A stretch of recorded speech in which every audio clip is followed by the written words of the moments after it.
Welcome to episode 16 of Redesigning Cities, the Speedwell Foundation Talks at Georgia Tech. Host, Ellyn Jones, a professor here in the School of Architecture, where I direct the Master of Science in Urban Design degree. So I'm going to start screen sharing and we'll introduce our speakers. So hold on just a sec while I share my screen. If this is your first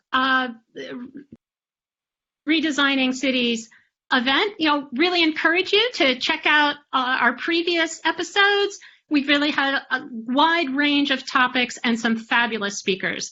I think there's lots for everybody to learn from. Tonight, our topic is redesigning critical infrastructure for climate change with Brian Stone and Doug Kelbaugh. I will introduce them in a second. But I also want to put a little pitch in for episode 17 coming up on Friday, December 11th, it'll be at 1:30, on redesigning cities with neuroscience. There's been an enormous amount of new research that's been going on how our brains actually respond to different kinds of built environments. And Sarah Goldhagen, who is a well-known architectural critic, has a recent book on this, and Sonat Bafna, professor here at Georgia Tech, has also been doing quite a bit of research in this area. So I hope you'll join us for that. But in the meantime, tonight, this afternoon, I really am delighted to welcome both Brian and Doug. Now, Brian is going to actually kick us off with a short presentation, and then Doug and I will have a conversation together with Brian. But we'd welcome all of you to post your questions. You can post questions throughout the entire time using the Q&A little tab over on the right, should be on the right side of your screen. You can like other people's questions. And you're also welcome to use the event chat for comments, but we will not be reviewing that for questions. We'd certainly encourage you to engage. Let us know what you think. We also welcome you to tweet, follow us on Instagram, all of those great things. So, as I said, Brian is going to kick us off. Brian is a professor in the School of City and Regional Planning here at Georgia Tech, and he is also the director of the Urban Climate Lab, which he developed in part in 2012, writing The City and the Coming Climate Change in the Places We Live, which has really been an award-winning book and has brought attention to a lot of the topics that we're going to hear from tonight. And he's going to share some of his most recent findings, which I'm really looking forward to. And joining me in the conversation with Brian is Douglas Kelbaugh. I have known Doug for a very, very long time. He's really been quite a mentor to me. We have both been kind of sometimes feeling like the lone academics, architecture academics within the Congress for the New Urbanism. But it's really, I think, his contributions on discussions of sustainability, environmentalism that have really established him. He won the 2016 Topaz Medallion, the highest award in architectural education. His most recent book is The Urban Fix: Resilient Cities in the War Against Climate Change. So with that, in the war against climate change, heat islands, and overpopulation. I did not get the entire subtitle in there. Sorry about that. So I'll stop sharing. And so I'm going to now invite Brian to share his screen. Okay, great. Ellyn, thank you. Is that, hopefully that is visible. Hello, everybody. I'm delighted to be here and participate in the discussion today. And so I'm going to present on this topic of infrastructure for climate change and really thinking of design as an infrastructure for managing climate change, I think here for about 10 or 12 minutes. And then we will pivot and have our conversation and invite your questions. And it's exciting to have this conversation now. I always enjoy this conversation, but we have some reasons to be hopeful at the moment that we will start again to really re-engage these topics.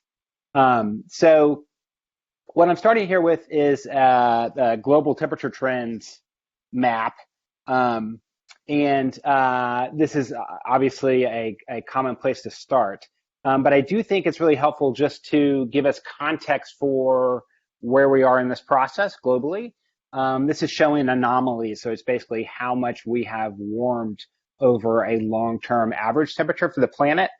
And with the most recent complete year of 2019, I've highlighted 1988 here because it's a significant year in the sense that this is the year that the U.S. Congress was notified formally by the lead climate scientist for the U.S. at that time, James Hansen, that we were really moving beyond the bounds of the long-term equilibrium of temperature fluctuation. We expect the planet to warm a little bit and cool a little bit over time.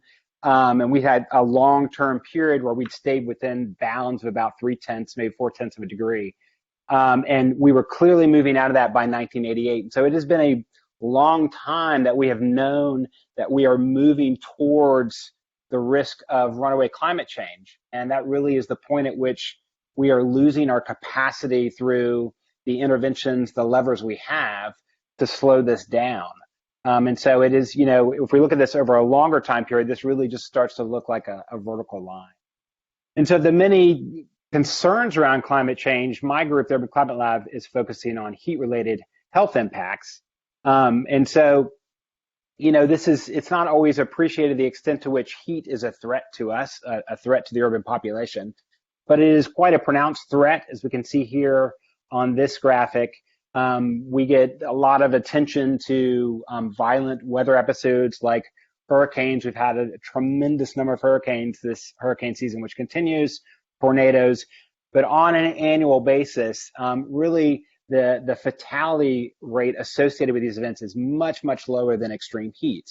Heat is a little different in the sense that it can directly cause health impacts. It can directly contribute to mortality, but it often is exacerbating existing conditions like cardiovascular disease or diabetes. And so the numbers are much, much larger. And so what is concerning here is not just the standard heat wave event, and the media often turns our attention to Southeast Asia, for example, where we've had some really intense heat waves in recent years. But of course, the deadliest heat wave of all time was in Europe. And even that event was at a global temperature now, that was in 2003, that is much lower than we're confronting now. And so we're really starting to see in the assessment of where we are with global heating and the trajectory moving forward, that we are starting to see thresholds of temperature and humidity that are not survivable. And so it's, survivability is not a term that I had envisioned we would be bringing into kind of the scientific lexicon anytime too soon. But we're really starting to see thresholds where what's known as wet bulb temperature, which is a combination of heat and humidity, is reaching levels where humans really just can't survive in these conditions for very long. And so were you to have a wet bulb temperature in excess of 95 degrees or 35 Celsius, this is actually very different than what we're familiar with, which is dry bulb temperature, which is what's reported by in the local weather forecast, for example, your weather app. These are temperatures with essentially 100% humidity, and that means we can't sweat and we can't cool ourselves off. So our internal body temperature will increase, and humans truly exposed to these temperatures for more than just a few hours at any level of health will experience very high core body temperatures and potentially suffer organ failure and die. So wet bulb temperature is something that we need to become more familiar with. It's actually rarely forecast because it's harder to measure based on daily meteorology, but it is, again, this combination of temperature dry bulb temperature here that you see, which is the temperature we're familiar with on the x-axis, and then here relative humidity. And so if we're in a July afternoon in Atlanta, late afternoon, we'd be seeing humidity levels maybe around 20% or so on a pretty humid day.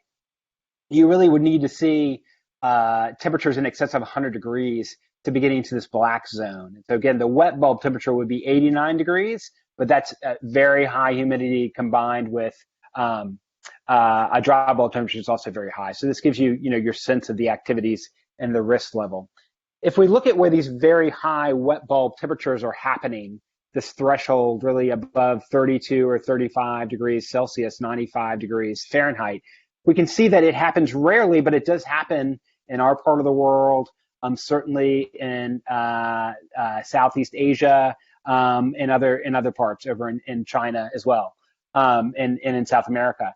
But we're just starting to see historically, rare episodes of this. The concern is looking forward, where we're projecting, an excessive number of days at temperatures where it's just not safe to go outside. And so what this is suggesting is by 2060, you've got temperatures in our region of the world that are exceeding safe thresholds, maybe as many as 2 months out of the year, so 50 or 60 days.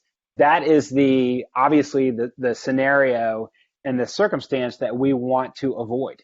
That is where cities like Atlanta, are struggling with whether they're remaining habitable. So normally we might think, well, if it gets so extremely hot outside, we can retreat into air conditioning. But this parallel phenomenon is that we are seeing dramatic failures in critical infrastructure like the electrical grid.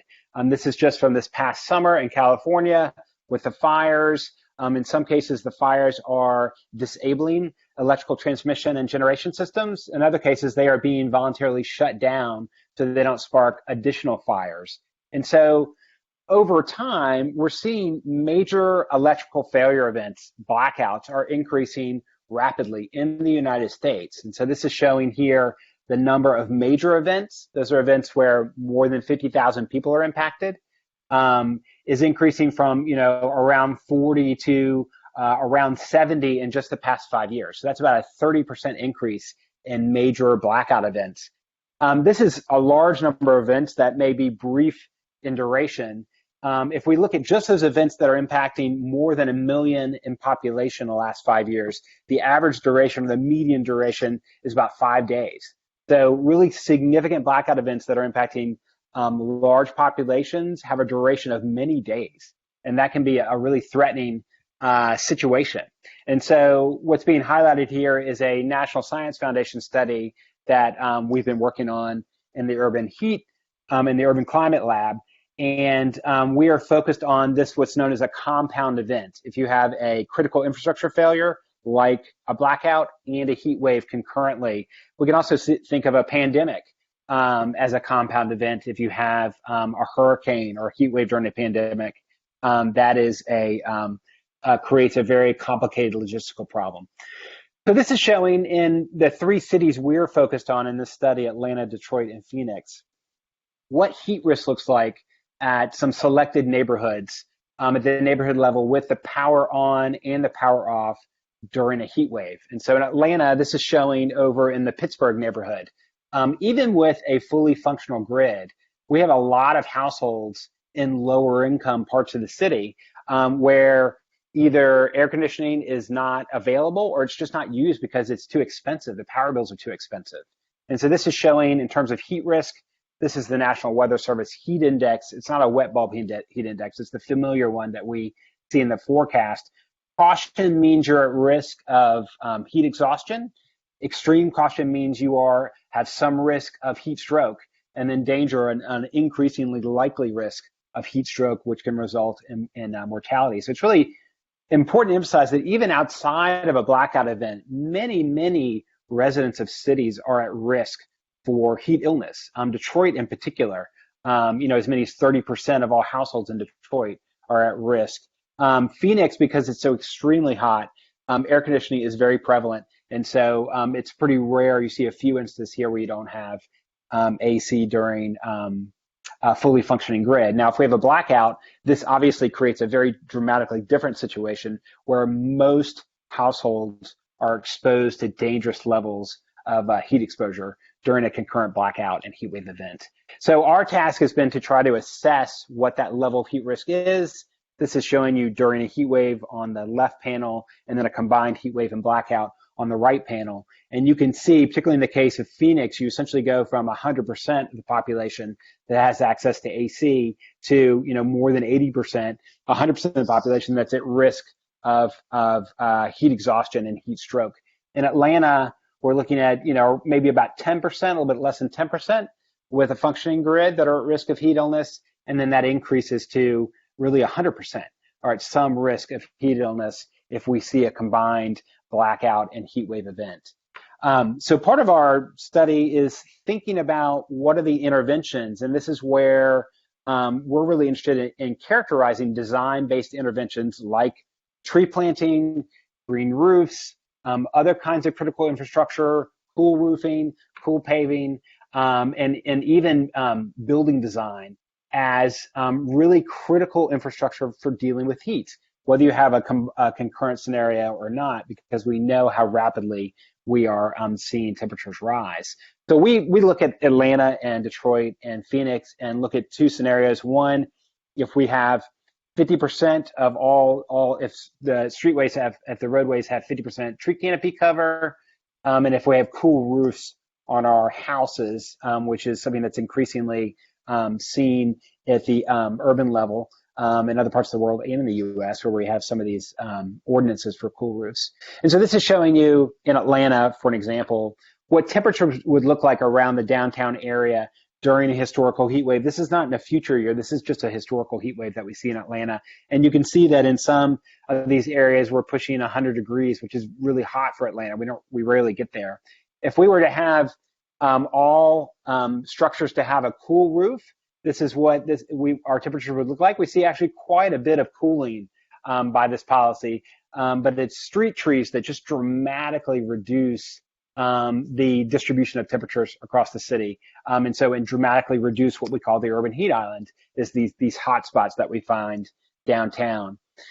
So based on what we see, and I'm just giving you a snapshot because I know I have pretty limited time here, we can make a series of recommendations about what cities should be doing in terms of investing to manage the heat risk and to think about things like green infrastructure as critical infrastructure for dealing with this rapidly rising risk of heat. This is from Dallas. They've recently issued a comprehensive environmental climate action plan, which is both a plan that's focused on reducing emissions of greenhouse gases and climate adaptation. We worked with Dallas and carried out an extensive heat management study for them, which allowed us to neighborhood by neighborhood map the heat risk and where we felt vulnerability was highest. We think all cities need to carry out a study like this because so few of them have neighborhood level data on where heat risk is. This is actually from another study we carried out in Louisville, Kentucky, and this is showing neighborhood by neighborhood where we think heat mortality is happening. And so these red zones are where we actually see residents are dying from heat in the summer months. And so this neighborhood scale analysis is really critical to targeting infrastructure like tree planting and cool roofs and other interventions. Related to this, anywhere we can plant trees and have them be sustained naturally with annual natural precipitation patterns, we should be doing that aggressively.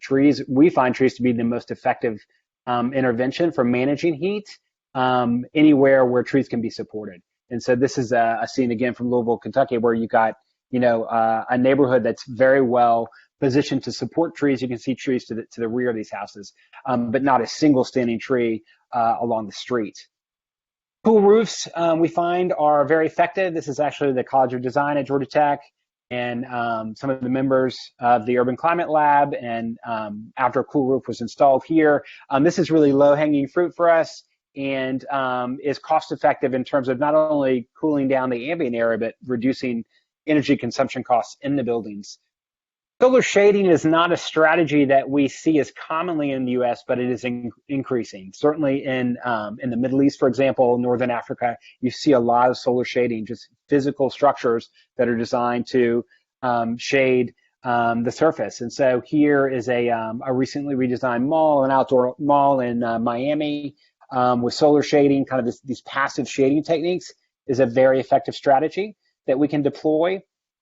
And then what we found in this research which was somewhat unexpected, was that multi-story buildings, when you lack air conditioning, which we think is not only a condition that we see now in U.S. cities, but will be increasing with infrastructure failures, is important to think about. And so single family structures here, this is the red curve, much, much hotter, smaller, more roof area to building volume.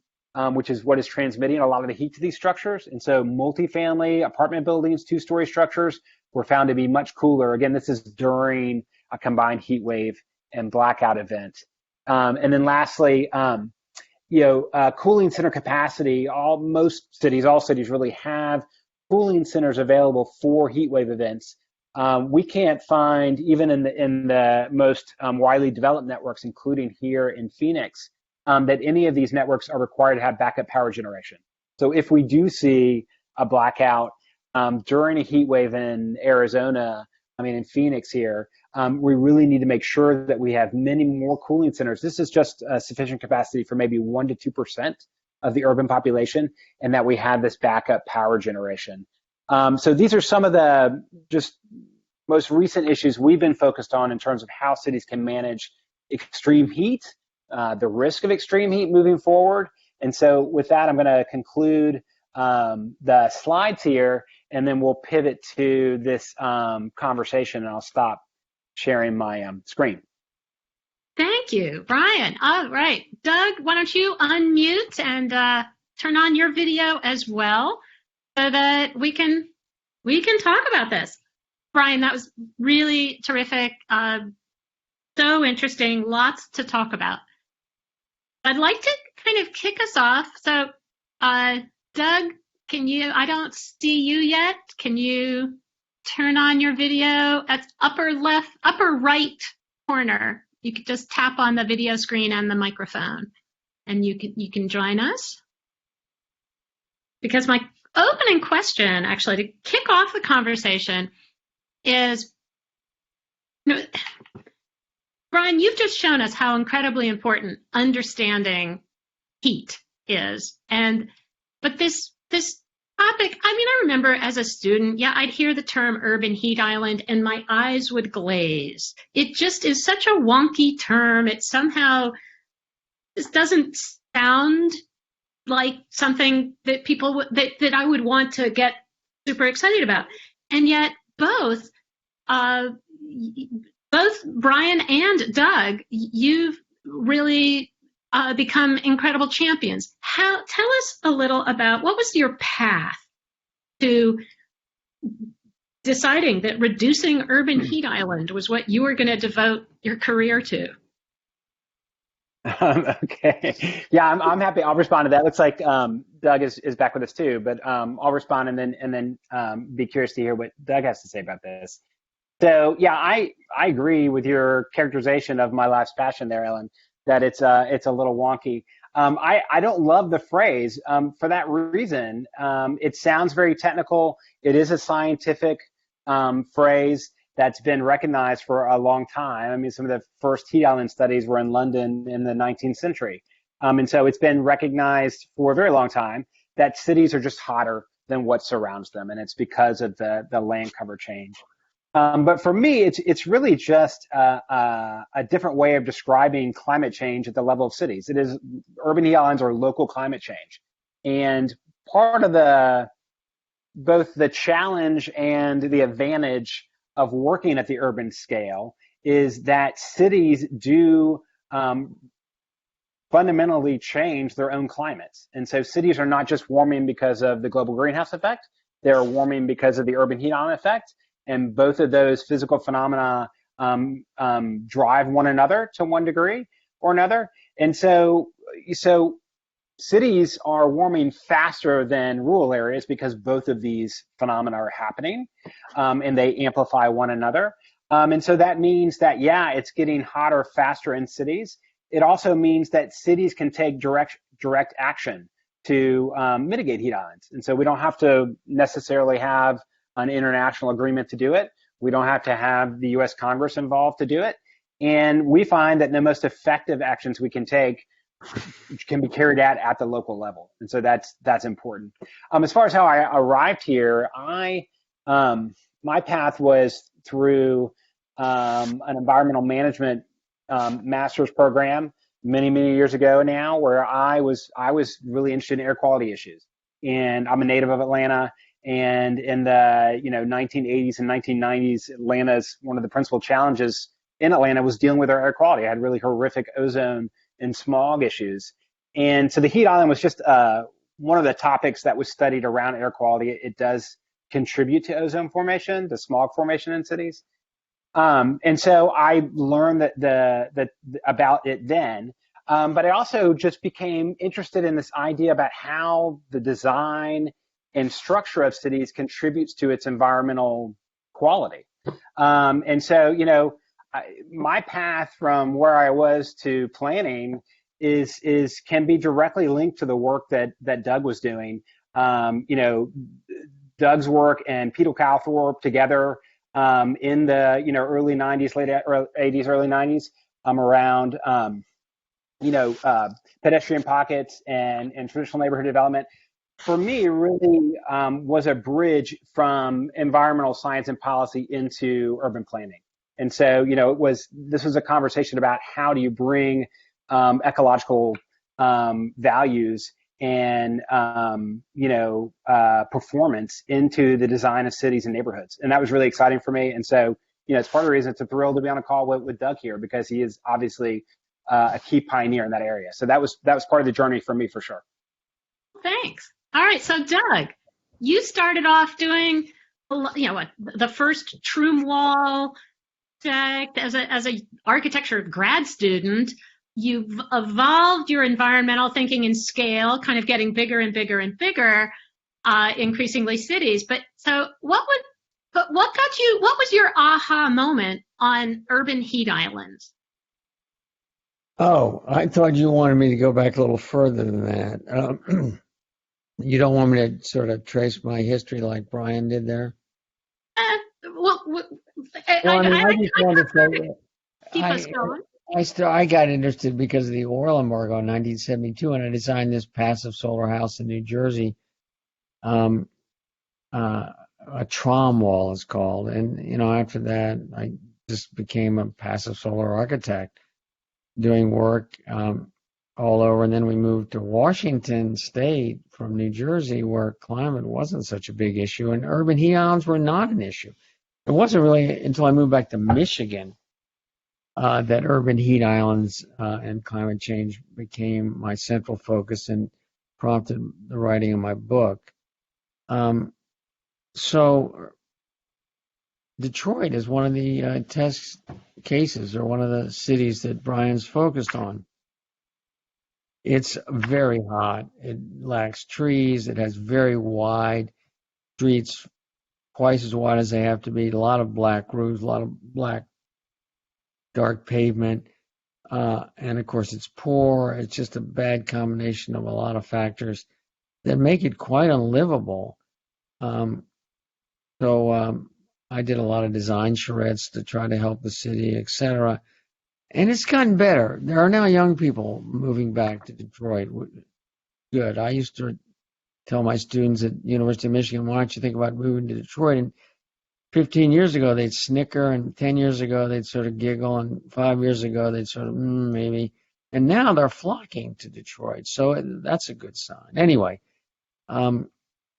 heat islands, the one thing I wanted to add to Brian's otherwise excellent overview is that dealing with heat islands deals directly with climate change, which is the bigger kahuna in the long run, although they're totally interconnected, interwoven.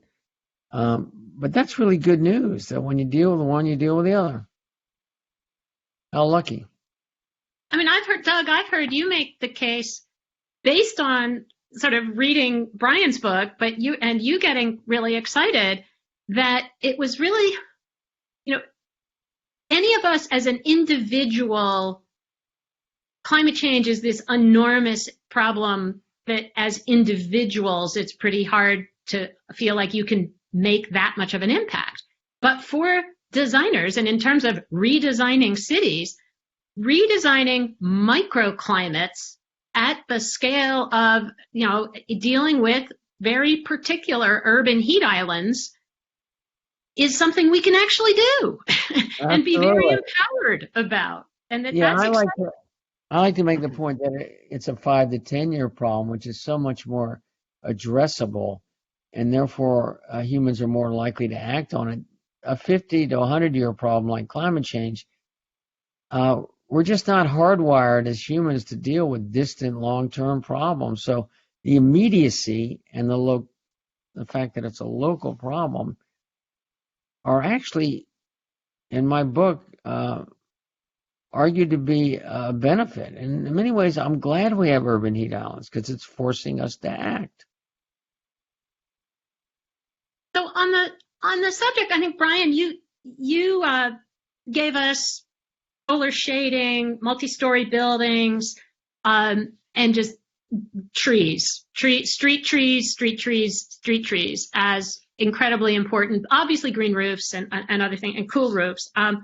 You gave us a great list of things we can do at that sort of microclimate scale. So what are the obstacles? Why are we really doing this routinely?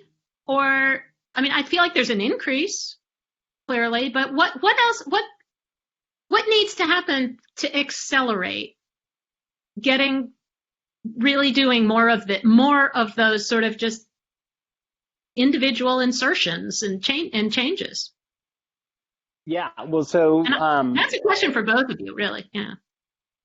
I'm not sure it's any different than at other scales. Unfortunately, it's a sense of urgency.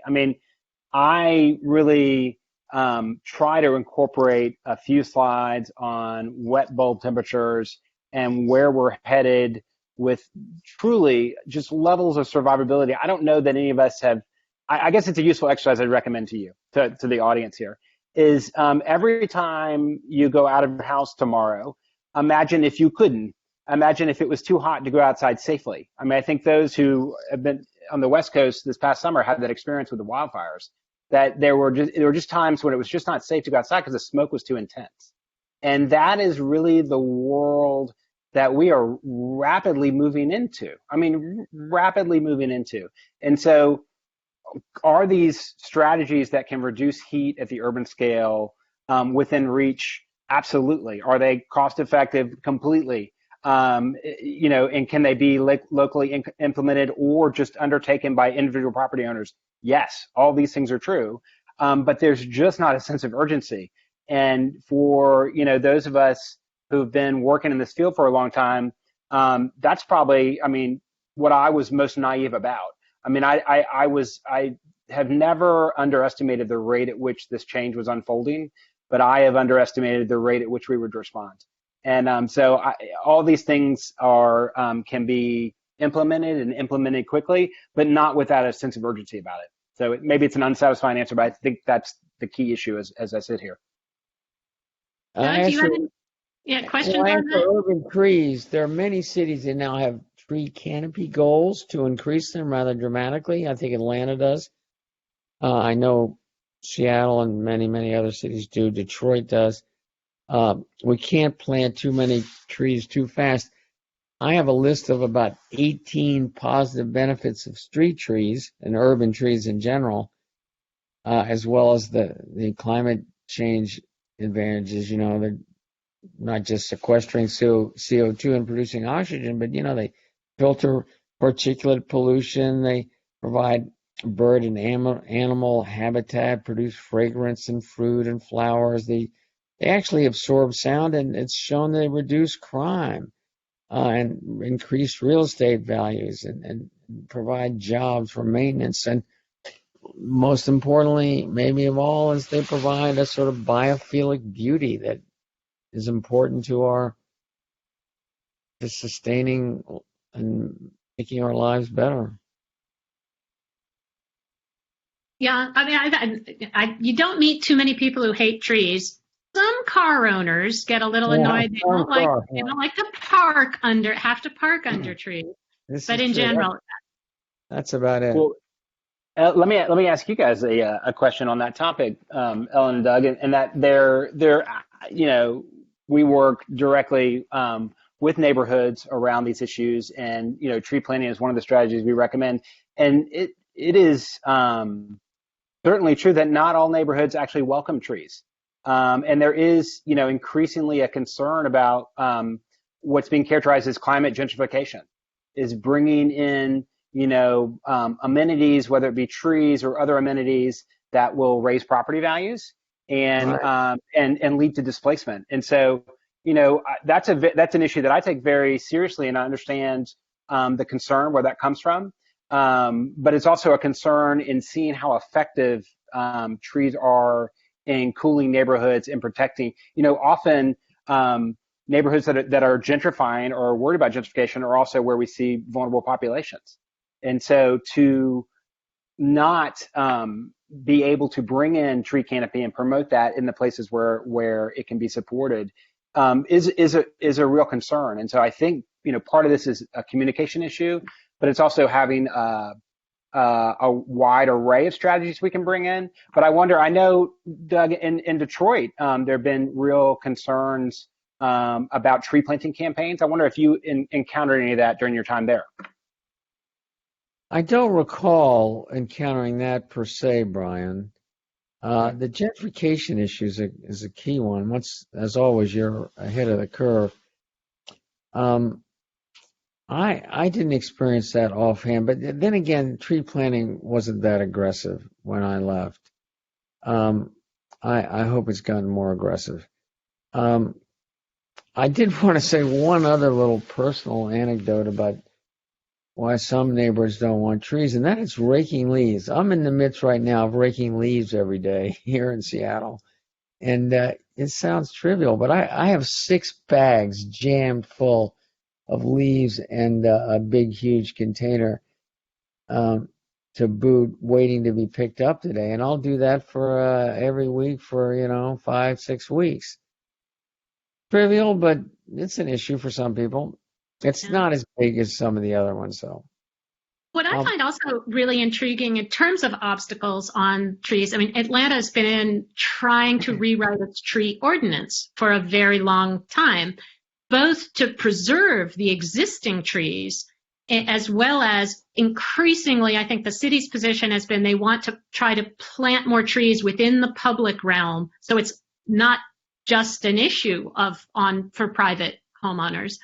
But at one point, the state felt that the city was overstepping on private property owners' rights by telling them that they could not chop down a champion tree or something. So, there are even something that sounds simple, like, let's just plant trees. We've got a 1 trillion tree campaign out there. Trump has endorsed it as well as the Republicans and the Greens.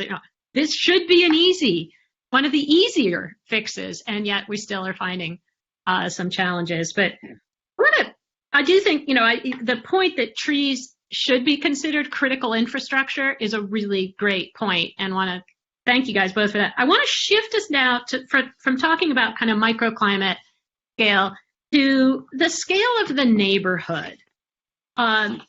Brian, you made it really clear that it was by studying neighborhoods, individual neighborhoods tend to have shared characteristics, and that's very helpful for you at predicting the health impacts from heat that are likely. So, what are the kind of, at the neighborhood scale, are there Is it a different set of solutions once you start sort of thinking more at a neighborhood scale? Is that where the cooling centers, on the one hand, that sort of comes in? I don't know. Are there other things we should be thinking about as we're redesigning cities? Yeah, so we're very activated about thinking of climate management at the neighborhood scale, and there are a couple reasons for that. I mean, one is that is loosely the scale where public investments can have measured results. And so if you put in a park, if you're, building a beltline and you're expanding green space around it, those benefits, the cooling benefits, the stormwater benefits, will be largely measurable at the neighborhood scale. So if I go and plant a tree in my backyard, am I going to cool off my neighbor's yard? Maybe if there's some direct shading, but there's not really that kind of critical mass of shading that could be experienced, farther out, what was sometimes called an oasis effect. So the neighborhood scale physically is important for that reason.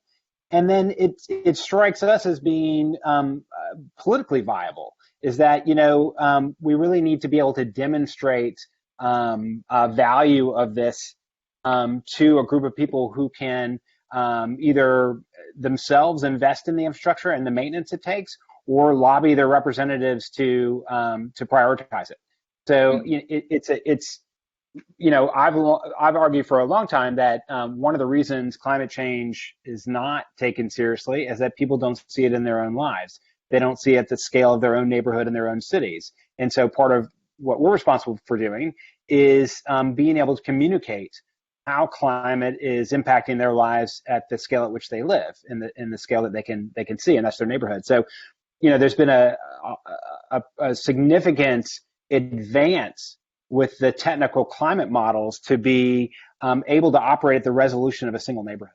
And so the slides I was showing you of the neighborhoods in Louisville, Kentucky, you're looking at a resolution that's down from about 250 kilometers. Every pixel is 250 kilometers on a side. That would be a global circulation model, global climate model, has been downscaled now to where it's, a couple city blocks. And that's been a tremendous technological improvement that has enabled this conversation at the neighborhood level. And then I can even tell you not only, how much cooler it could be, but how many people are likely to get sick and die at the neighborhood level. That seems important as part of the climate communication strategy to be able to do that. As for Detroit, at the neighborhood scale, there's so many emptied out neighborhoods because of demolition that they're actually planting urban forests. And in some cases, if there's a block with only one or two houses left, they're asking those people to move so they can tear it down and then convert the whole block to a park or a forest or whatever. People are very reluctant to do that, but a few do subscribe to that voluntary relocation where they get a good break. All the charrettes we did there were at the neighborhood scale. I mean, it's critical to think at that scale. The individual dwelling is just not going to solve the problem. And we obviously have to think of the scale larger than the neighborhood too, the city, the metro area, and so on. We have to attack this at all scales as if our life depended on it, because it does. That's right. Well, I think what's also interesting at the neighborhood scale in terms of critical infrastructure, most of our critical infrastructure, as we think of it, are the big centralized systems, the central power plants, the central water plants, the highway system and street network and all of that. And yet, so is there any at the neighborhood scale? Are you seeing, Brian, or are you recommending kind of microgrid as backups? Again, are there folks doing that? Is there? Yeah, absolutely. So, that's a component part of the study is, how vulnerable. Really, the genesis of this particular study I was sharing, this 3-heat study, is that if we have a thought experiment about what is the greatest threat of climate change to human health, it is probably a combined blackout and heat wave, because heat is so deadly, and because increasingly air conditioning is a life support system for us. And so, and it's not meant to be just a kind of a U.S. centric focus. this is probably true in most parts of the world, that heat is the principal threat. And so that certainly elevates the significance of these infrastructure systems that are life support for us now. Part of it, so in particular, so you can have decentralized power generation, with solar panels, and even small scale wind turbines. And that is, there's a lot of work around that.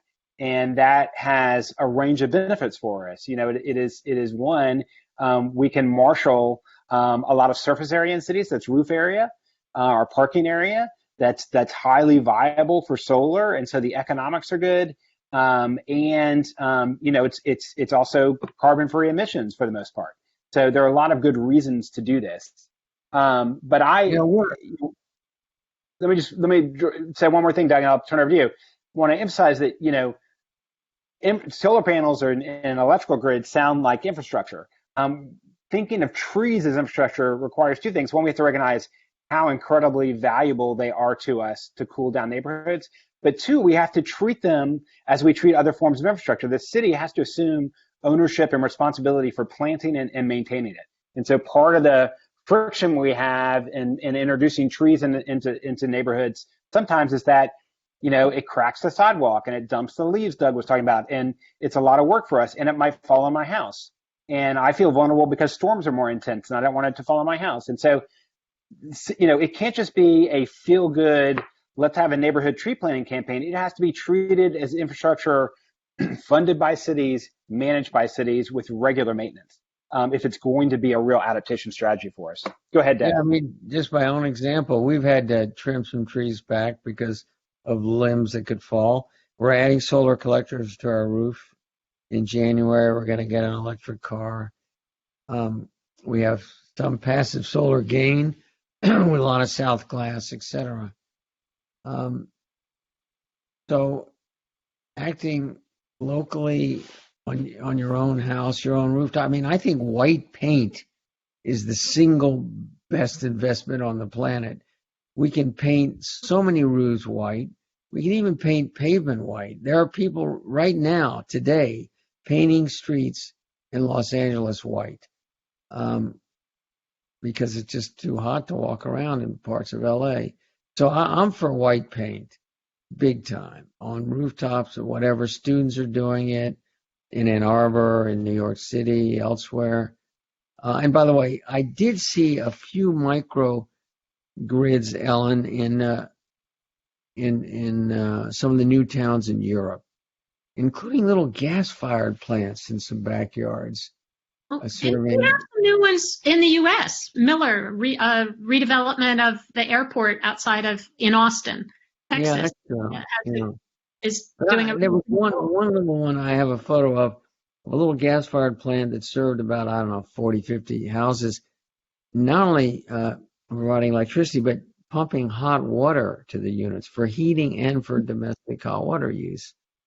The Europeans, frankly, are a little bit ahead of us. They live in more walkable, denser, more compact, bikeable places to begin with, which is something we haven't talked about. We really have to deal with promoting mixed-use, compact, walkable, bikeable, livable neighborhoods. So essential. Absolutely. That gets into the mitigation kind of things. But we've only got a few minutes left. I want to shift us just then to the scale of the city. Doug, your new book argues that cities are the key to fixing climate change, heat islands, and overpopulation. We've only got a little bit of time left, but we've got a lot of questions in the Q&A. I'm going to kind of invite you guys to start looking at the Q&A and just pick a couple that you want to answer. But Doug, tell us, why do you think cities, really picking up on your last comment, why are cities our last best?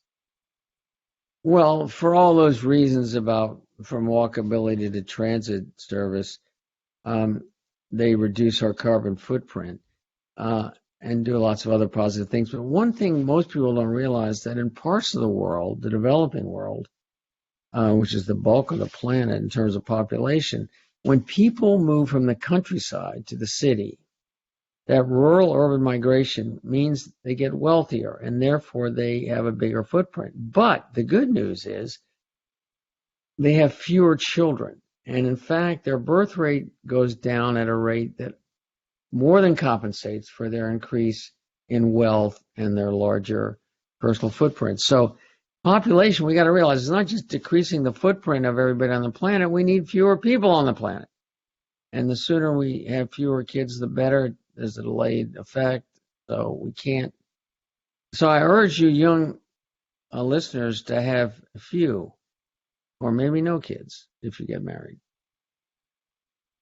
Well, with that then as a very, it's a controversial subject, but the pandemic is the other topic that is probably really changing behavior even more than having or not having kids. Brian, how has the pandemic changed what you're thinking about kind of the strategies for addressing climate change, or has it?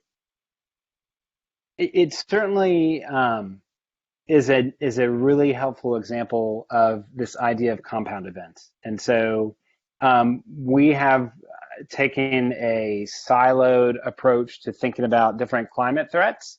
And the way this is playing out and will certainly continue to play out is we have multiple events happening at the same time. That is certainly in a less stable climate what we should expect. And as the climate becomes less stable, both infrastructure and governmental systems are also going to become less stable. And, I think we see evidence of that all around us. And so, to have a pandemic that's unfolding over the period of, what may be a couple years means that is just another layer on top of all of the climate related stresses that are also happening. And, it requires, a level of planning and thinking and being able to intervene that we are not well prepared for. And so, I do definitely want to emphasize that we have to be thinking about multiple events happening simultaneously, and the pandemic is just a great example of that. As far as thinking about how, I probably similar to most people, didn't anticipate we were going to have a year-long or multi-year pandemic at this moment in history. Probably should have, and certainly anticipate that this is increasingly likely to be part of our landscape moving forward because of global climate change and because of urbanization and human migration. We are, increasingly moving into the few remaining ecologically sensitive areas of the world, and that is going to, create an environment where we have these leaps from one species to another of pathogens. So we should be anticipating this as part of our landscape going forward. My own research doesn't do that particularly well, so I can't speak specifically to strategies, but it's I think that awareness is important. It does seem, Brian, that since your seminal book in 2012 was written, that it's the combination of increasing frequency and intensity of these multiple events, including COVID, that are the killers and increasingly problematic. I mean, forest fire, COVID, blackout, you name it. It's pretty scary, and they're going to multiply. Yeah, I think that's true, but it's also important to emphasize that, for us, COVID is a pandemic inside of a massive governmental failure. I don't think that's a particularly political statement. We can just look at other nations around the world to see how poorly managed this has been. And so that is a learning moment for climate change as well. If we are not governmentally prepared, if our government denies this is unfolding as we can see it in front of our faces, this is going to be much, much more disruptive than it needs to be.